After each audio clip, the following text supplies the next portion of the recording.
ప్రజలు మంచినీరు కరెంటు విషయంలో ఇబ్బందులు పడుతున్నారని మాజీ మంత్రి తలసాని శ్రీనివాస్ యాదవ్ ఆరోపించారు. విచ్చలవిడితనం ఎక్కువైందని మండిపడ్డారు. బీఆర్ఎస్ హయాంలో ఇలాంటి సమస్యలు ఎప్పుడూ తలెత్తలేదని అన్నారు.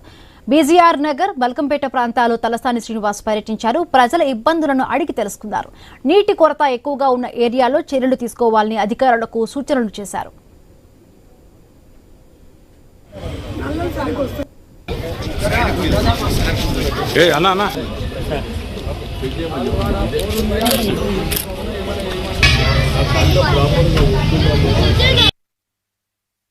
బీజేజీఆర్ నగర్ కానీ అదేవిధంగా ఎస్ఆర్ నగర్ కానీ ఈ చాలా ప్రాంతాలలో మంచినీటి ఇబ్బంది అనేది గడిచిన ఒక వారం నుంచి ఇబ్బంది పడుతున్నారు అందరూ. రెండోది పొల్యూషన్ వాటర్ విషయంలో కూడా చాలా ఇబ్బంది, ఎందుకంటే సమ్మర్ కాబట్టి. రెండోది వాటర్ లెవెల్స్ ఆ క్వాంటిటీ కూడా బాగా తక్కువ రావడం, ప్రెషర్ తగ్గిపోవడం ఇవన్నీ జరుగుతున్నాయి.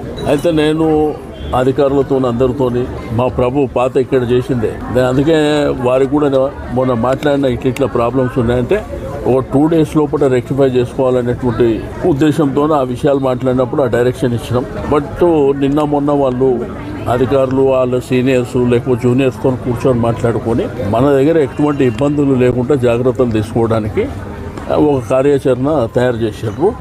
రేపటి నుంచి కరెక్ట్ సాయంత్రం 6 గంటలకు వాటర్ వస్తాయి.